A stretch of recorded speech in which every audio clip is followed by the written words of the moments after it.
ঘনিয়ে এসেছে ঈদ, নারীর টানে বাড়ি ফিরতে শুরু করেছে ঘরমুখো মানুষ। বুধবার সকাল থেকে ঢাকা টাঙ্গাইল যমুনা সেতু মহাসড়কের রাবনা ও এলেঙ্গা বাস স্ট্যান্ড সহ গুরুত্বপূর্ণ এলাকায় ঘরমুখো মানুষের চাপ বেড়েছে। এ সুযোগে যাত্রীদের জিম্মি করে অতিরিক্ত ভাড়া নিচ্ছে পরিবহন সংশ্লিষ্টরা। ক্ষেত্র বিশেষে আদায় করা হচ্ছে 6 গুণ ভাড়া। A to Z ক্লিয়ার, রাস্তায় কোনো যানজট নাই। আমরা ঢাকা থেকে বগুড়া যাচ্ছি। এই যানজট প্রশাসন একটু ভালোভাবে থাকলে, ঠিক মতন কাজকাম করলে, প্রতিটা স্টপেজে পুলিশ প্রশাসন থাকলে আর যানজট থাকার কোনো নাই আর কি। সেটা আগের তুলনায় একটু বেশি।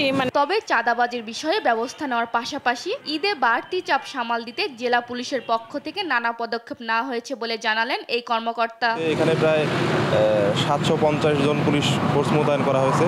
এরা আজকে থেকে অলরেডি শুরু হয়ে গেছে। আজকে থেকে তারা ডিউটি করবেন। ঈদের পরবর্তী সময় পর্যন্ত এই ডিউটি চলমান থাকবে।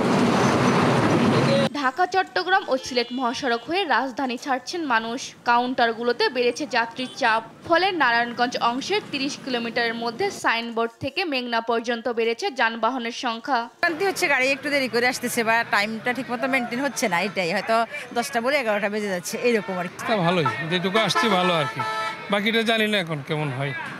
তবে ঢাকা সিলেট মহাসড়কের কাঁচপুর থেকে পুরিন্দা বাজার পর্যন্ত 4 লেন সড়ক নির্মাণ কাজ চলায় বিভিন্ন পয়েন্টে সৃষ্টি হচ্ছে যানজট।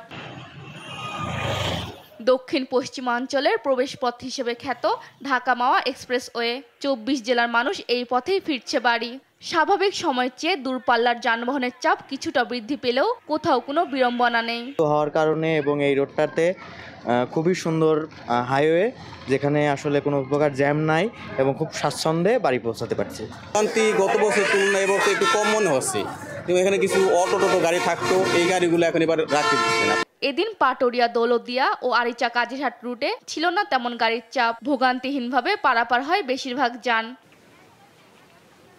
সালমা জাহান, নিউজ ডেস্ক, দেশ টিভি।